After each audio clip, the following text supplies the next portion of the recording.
It doesn't matter who you are or where you're from. We all have one thing in common. Life gets tough sometimes. But have you ever noticed how some people seem to thrive even when things get hard? It's not because they have fewer problems. It's because they have a skill, a mindset called resilience. And in this explainer, we're going to break down what that really means and, more importantly, how you can build it for yourself. We all have those moments that really test us, right? It could be something big or just the everyday pressures of school or work. The thing is, you just can't avoid these things. They're a part of life. The real question isn't if we're going to face challenges. It's all about how we face them. So let's just ask it directly. When you are up against something that feels totally overwhelming, what do you do? Where do you even start? That's the big question we're tackling today. And the answer really comes down to one powerful concept.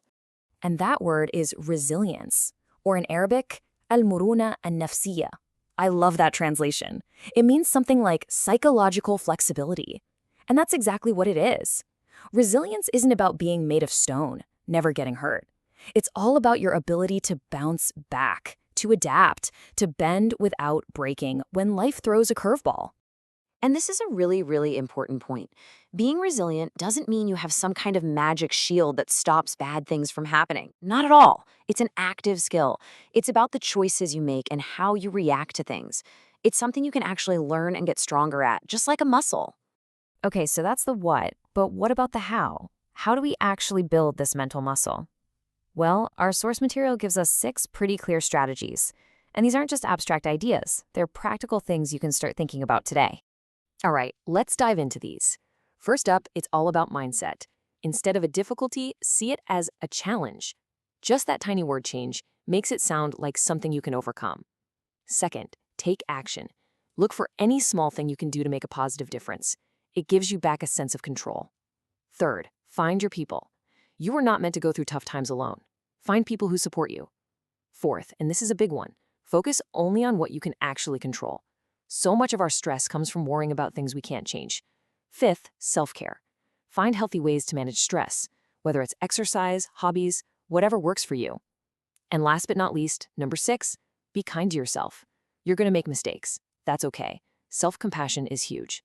Now, let's see what this looks like in a truly incredible real-life story. Theories are great, but what does resilience look like in the real world? To understand that, I want to introduce to you to Maha Al-Barghouti. Her story is just wow. It's an amazing example of what it means to be resilient against odds that would seem impossible to most of us. So Maha was born in Amman, and as a child, she contracted polio, which left her with paraplegia. Now, for many, that would have been the end of the story, but not for Maha. At just 11 years old, she started training in sports, athletics, and table tennis. And her hard work? It paid off big time. She won a major event in Berlin. And then, in 2000, she did something incredible. She won the very first Paralympic gold medal for her entire country, Jordan. And listen, this was not an easy road. The source material tells us she faced all sorts of obstacles, discrimination, not having the right facilities to train in. But this is where you see that first strategy just come to life. She didn't see these things as roadblocks. She called them rungs on the ladder to her success. She literally turned her difficulties into challenges, into steps to climb higher. This quote just says it all, doesn't it? I want to achieve and win more medals. I don't want sympathy. Her focus was never on what she couldn't do. It was always on her goals, on her abilities, and on what she was going to accomplish next. It's such a powerful mindset. And this number right here? 8. Just let that sink in. That's how many medals Maha won in total, across the Paralympics, World Championships, and other big games. That's not just a number. It's proof of what happens when you combine talent with an absolutely unbreakable, resilient spirit. So, you have to be asking, how did she do it? This kind of success doesn't just happen by accident. It wasn't luck. It was built on a very specific set of principles that we can all actually learn from. It all came back to her mindset. The sources are super clear on this. Her attitude was the foundation for everything. And these weren't just parts of her personality she was born with, they were choices she made day in and day out. So what was her secret sauce? It really boils down to these 3 things. First, perseverance, al-muthabara, which is that simple, powerful refusal to quit. Second, determination, al-azima, which means she was totally locked in on her goals.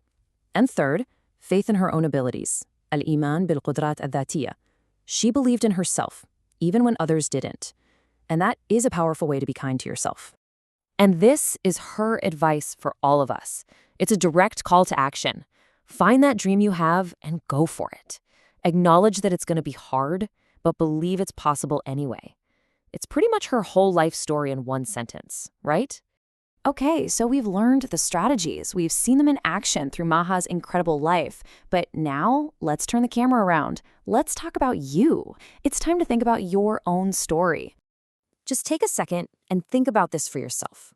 What are the moments in your life that have really pushed you to your limits? Recognizing the challenges you've already overcome is a huge first step to seeing the strength you already have inside you. All right, now let's look forward. Life is always going to throw new things our way. Maybe it's a new job, a tough class, or just navigating personal relationships. Thinking about them now isn't about worrying. It's about preparing your mindset. So, what kind of person do you need to be to face those future challenges? Think back to Maha's keys: perseverance, determination, faith. What qualities do you want to build in yourself? Maybe it's more patience. Maybe it's a stronger belief in your own abilities. What is it for you? And that brings us to the last and honestly the most important question.